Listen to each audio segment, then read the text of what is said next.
my last video, we covered a bit of the origins of alchemy in China, and it was very enlightening to realize that alchemy was not just present in the Western world, but in the East as well.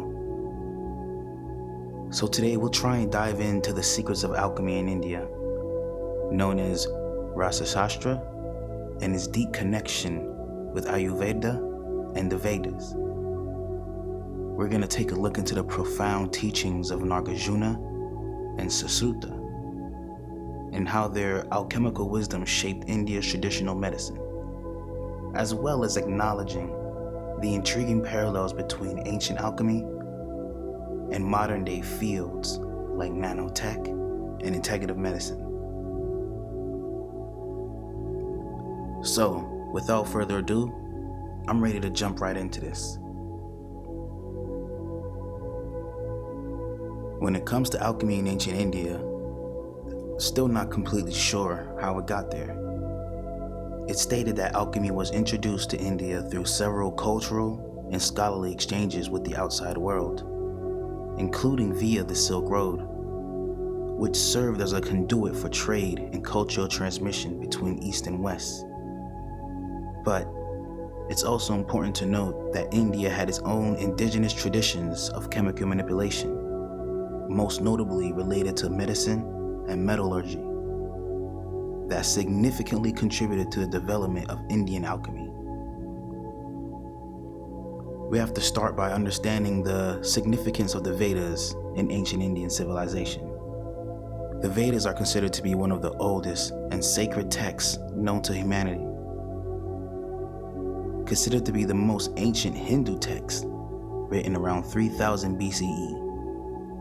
They encompass a vast range of knowledge, including spiritual wisdom, philosophical teachings, hymns, rituals, and even scientific principles. Alchemy, as traditionally understood in Western culture, is not specifically mentioned in the Indian Vedas. The Vedas are a collection of ancient Hindu scriptures that date back thousands of years and are considered the oldest sacred text of Hinduism.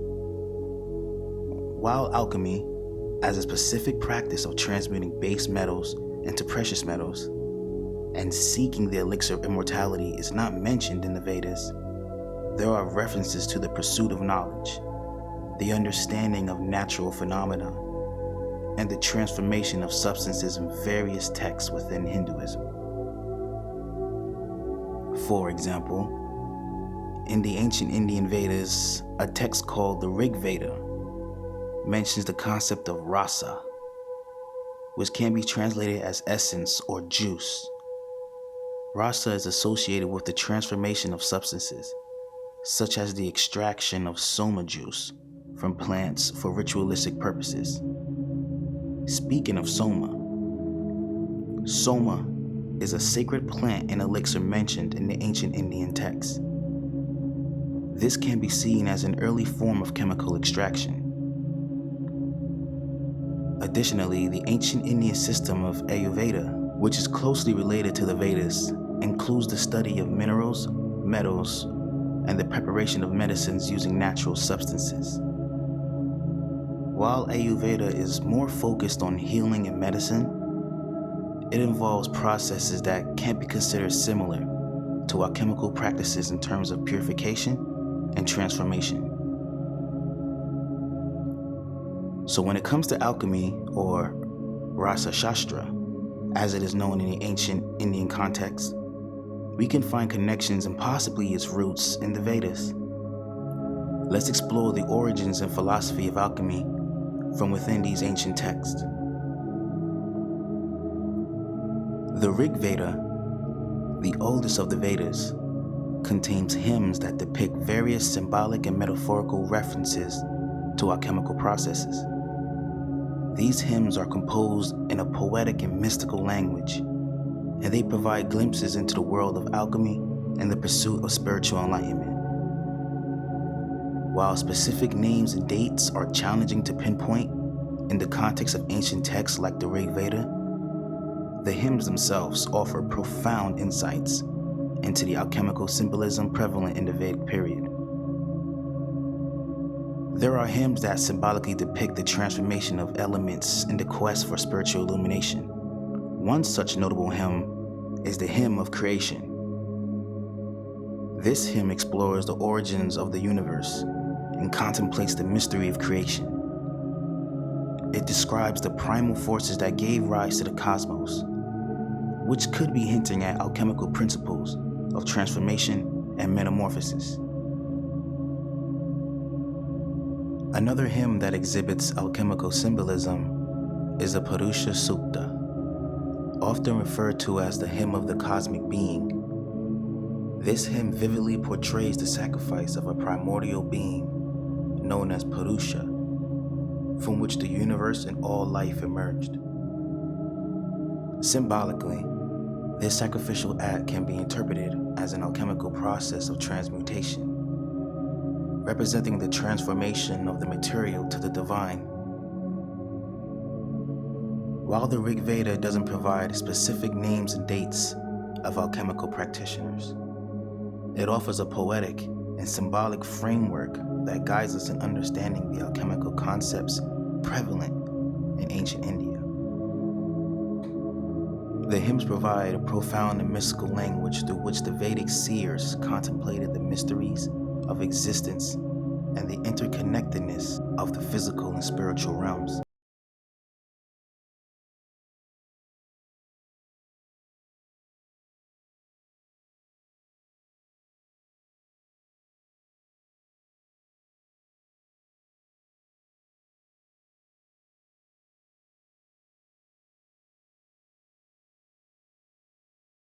Mentioned in the RigVeda, it is believed to have been used in the preparation of a divine elixir that bestowed immortality and spiritual enlightenment. Soma, a sacred plant and elixir mentioned in the ancient Indian text. Soma holds a central position in Vedic rituals and spiritual practices, symbolizing a divine essence that bestows immortality and spiritual enlightenment. It's described as a sacred plant or elixir, often associated with the moon and its soothing qualities. In the ancient Indian text, Soma is described as a sacred plant used in rituals, known for its intoxicating and transformative properties. However, the exact botanical identification of Soma is not explicitly mentioned in the text. Many plants have been proposed as potential candidates for Soma based on the textual descriptions and interpretations. The exact identity of the plant has been the subject of debate, with various interpretations suggesting candidates such as Ephedra, Asclepius, or a combination of multiple plants. Regarding the locations associated with Soma, the ancient texts mention various regions where Soma was said to grow. Here are where each plant is stated to be located. Ephedra, commonly known as the joint pine or Mormon tea, is a shrub that grows in arid and desert regions, prevalent in various parts of the world, including Central Asia, the Mediterranean, and North America. In the context of Soma, some scholars suggest that Ephedra may have been present in the regions where the Vedic rituals were practiced, such as the ancient Indus Valley civilization, which spanned parts of modern-day Pakistan and northwest India. However, the exact geographical location of Soma's origin still remains uncertain. Amanita muscaria. Amanita muscaria, known as the fly agaric mushroom, is found in temperate regions of the Northern Hemisphere, including Europe, Asia, and North America. In certain cultural and mythological contexts, Amanita muscaria has been associated with mystical experiences and hallucinogenic properties. Some scholars propose that Soma could be associated with this mushroom or similar hallucinogenic mushrooms due to its depiction in ancient art and in cultural references. Sarcostemma acidium also known as somlata or soma, is a plant native to India and is found in various parts of the country. It is a twining shrub that grows in arid and semi-arid regions. Sarcostemma acidum has been used in traditional Indian medicine, particularly in Ayurveda, where it is associated with certain rituals and ceremonies. Some proponents suggest that Sarcostemma acidum could be a potential candidate for Soma due to obvious reasons like its name, and due to other reasons like its traditional usage in Ayurvedic practices. Symbolically, Soma represents the divine nectar of immortality. Embodying the transformative power of the gods, it is considered a bridge between the physical and spiritual realms, awakening higher consciousness and facilitating spiritual experiences. And it plays a crucial role in Vedic rituals and is invoked through hymns and chants. The Soma sacrifice, also known as Soma Yajna, was a ritualistic offering of Soma to the gods, performed by priests known as Soma Drinkers or Soma priests. This ritual involved the pressing and filtering of the plant to extract its sacred juice, which was then consumed during the ceremony. And on a side note, this sounds a lot like the flower of life from other cultures. It seems this elixir was present in almost everywhere. Examples like the banyan tree in Hinduism, the tree of life in Egyptian mythology, and the sacred tree in Babylonian culture share thematic similarities across diverse cultures. Each symbolizes the interconnectedness of life, growth, and even the cosmic order of things. These trees serve as powerful metaphors for spiritual enlightenment, representing the cycle of birth, death, and rebirth. They reflect the idea of a universal tree that bridges the realms of the divine, the earthly, and the underworld, embodying both physical and spiritual nourishment. The tree of life and the Philosopher's stone may be connected.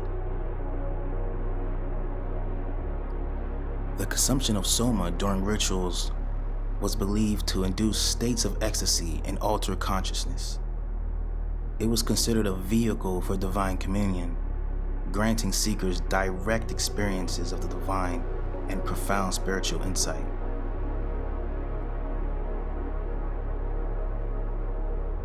The Vedas equate the consumption of Soma with attaining immortality, a state of eternal existence beyond the limitations of the physical body. The legacy of Soma extends beyond ancient times, leaving a true mark on Indian culture and spirituality. Let's explore some interpretations and modern influences of Soma. So, in Ayurveda, the traditional Indian system of medicine, Soma is associated with rejuvenation and longevity. Many herbal formulations draw inspiration from the qualities attributed to Soma, aiming to promote physical and mental well-being. Some view Soma as a metaphor for the inner nectar of bliss and enlightenment that can be awakened through spiritual practices, such as meditation, self-inquiry, and devotion. Soma has also deeply influenced Indian culture, inspiring poetry, music, dance, and visual arts. It continues to be celebrated in festivals, symbolizing spiritual awakening and the pursuit of higher consciousness. Ultimately, the true essence of Soma resides within each and every one of us.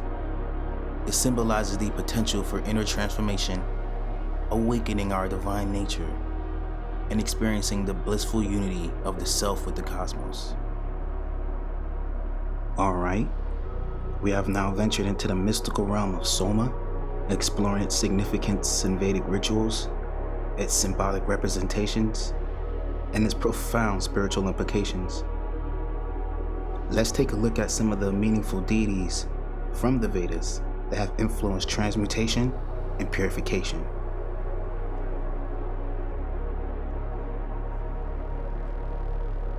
Agni and the alchemical fire. Now, I remember these guys from their depictions in Devil May Cry 3.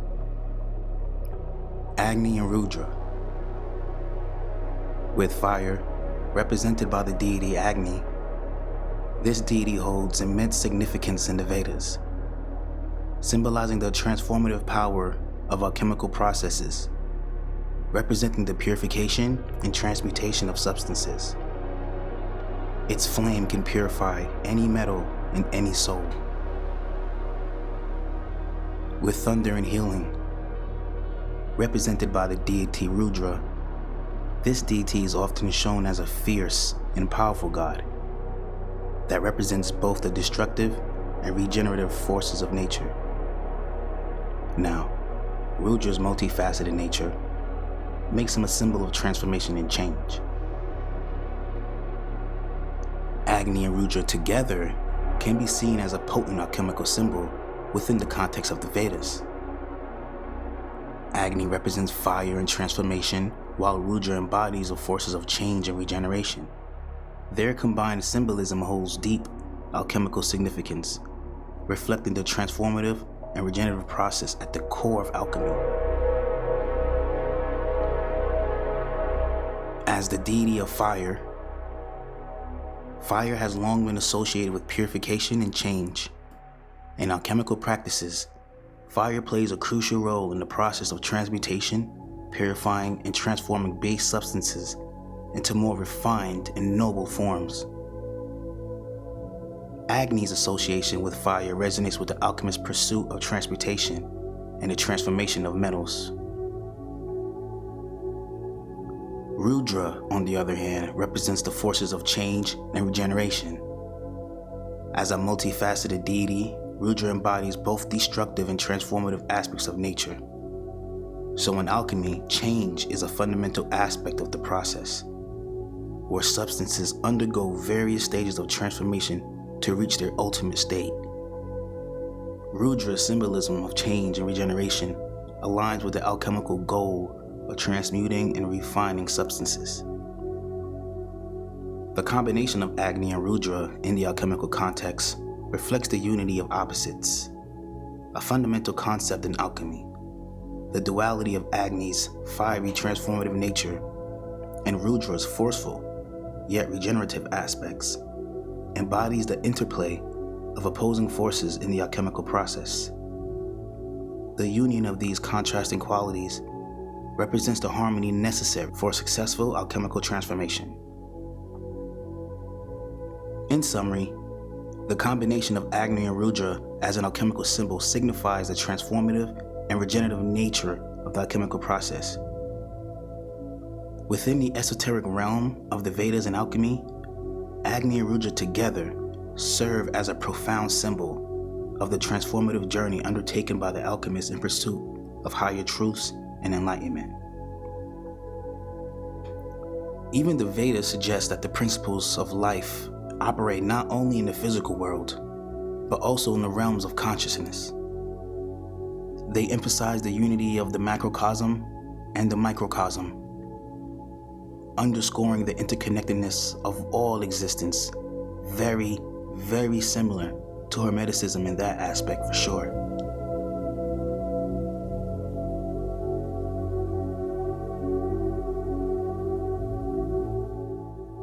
Outside of the Vedas context and its connection to what we could see as ancient alchemy, we have what transpired through possibly trade interactions that could have taken place along the Silk Road and gotten its way into India. Susruta, an esteemed ancient Indian physician and surgeon who played a pivotal role in the development of Ayurveda, the traditional Indian system of medicine. Also known as Susruta of Kashi, he is believed to have lived during the 6th century BCE in the ancient city of Kashi. Although details about his life are scarce, his contributions to Ayurveda remain highly revered. Susruta's most renowned work is the Susruta Samhita, a comprehensive treatise on medicine, surgery, and healthcare practices. This ancient text, composed around the 6th century BCE, encompasses a wide range of medical knowledge, including references to alchemical preparations and techniques. Within the Susruta Samhita, he explored the preparation of minerals, metals, and plant-based substances, such as mercury-based formulations and herb-infused decoctions. These alchemical preparations were believed to possess unique therapeutic properties and were utilized in the treatment of diverse ailments. Susruta's expertise in surgical techniques is a notable aspect of his contributions. Certain surgical procedures described in the Susruta Samhita involved the use of metals and materials that required careful preparation. These techniques aim to restore health, alleviate suffering, and promote overall well-being. His contributions to the understanding of holistic healing, his meticulous observations, detailed descriptions of diseases, and therapeutic approaches continue to guide practitioners to this day. Susruta's work revolutionized medical practices in ancient India and left a lasting legacy. Through his invaluable contribution, Susruta bridged the realms of Ayurveda and alchemy.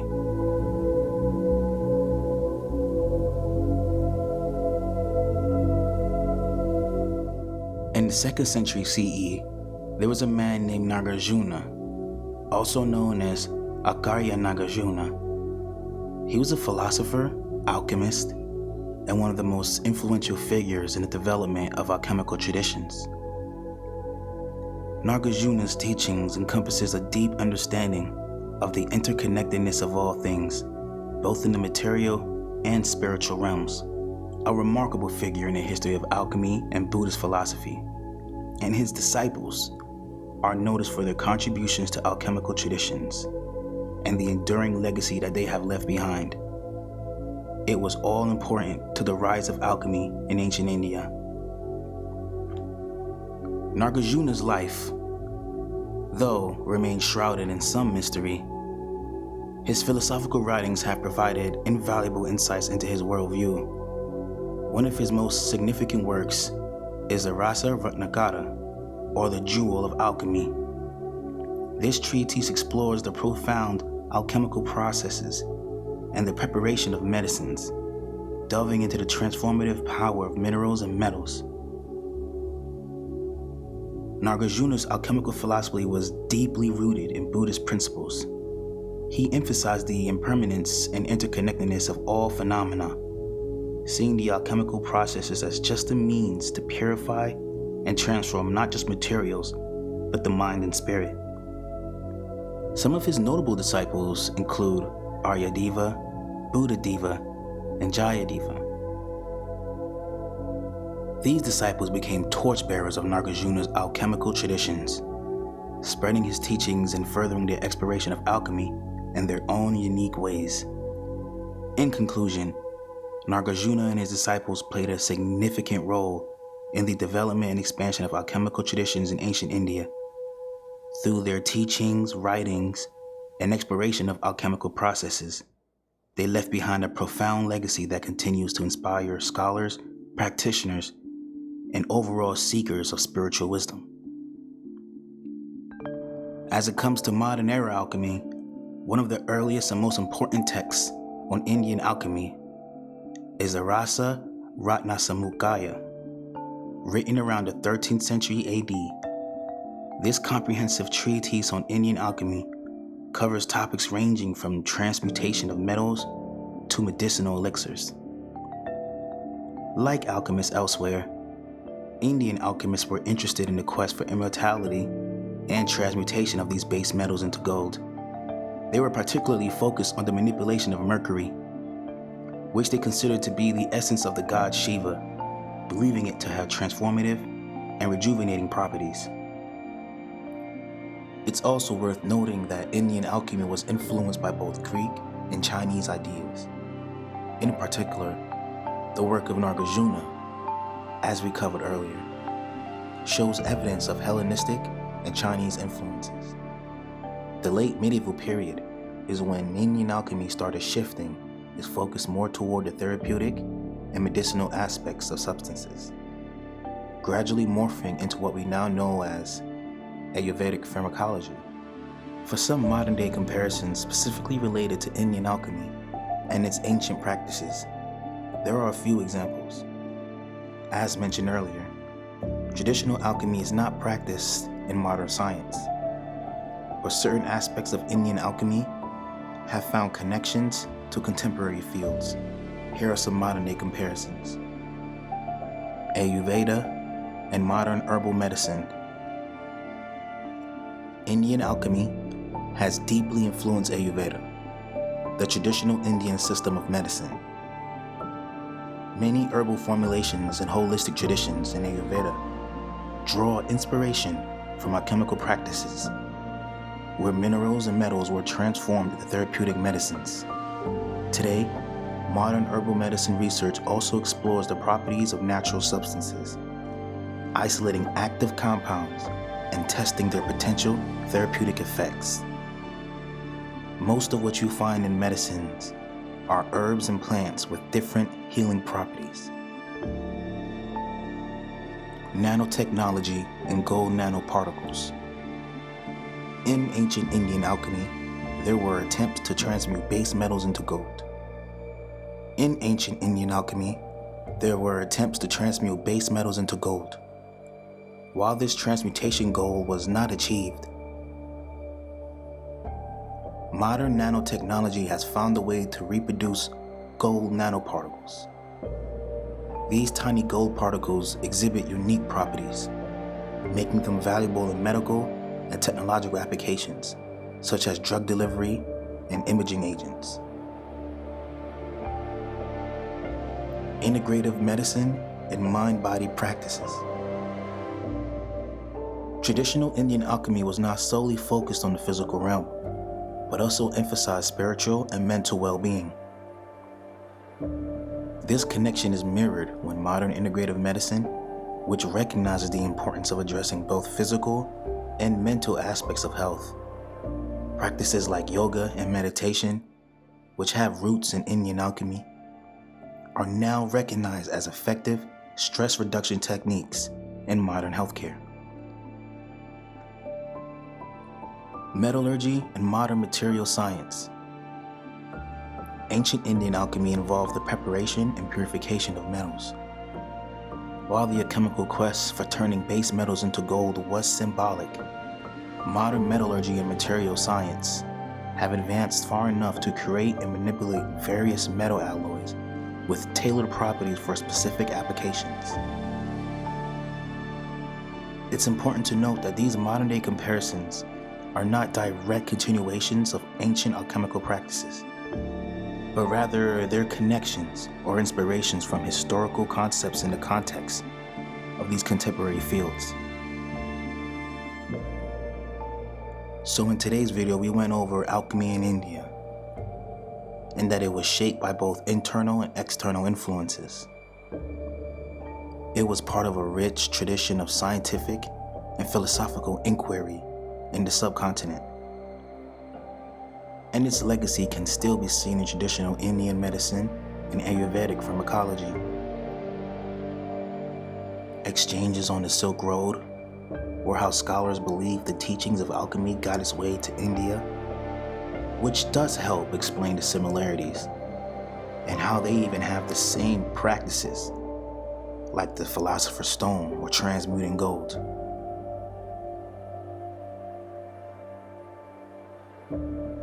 So next time, I will be going over alchemy in ancient Greece, its connections to alchemy and its contributions, as well as touching on a little bit of Hermes, the Emerald Tablets, and of course Atlantis, from the eyes of Plato and his ancestor Sion. So please like, comment below on what I should cover next, everyone, and be safe.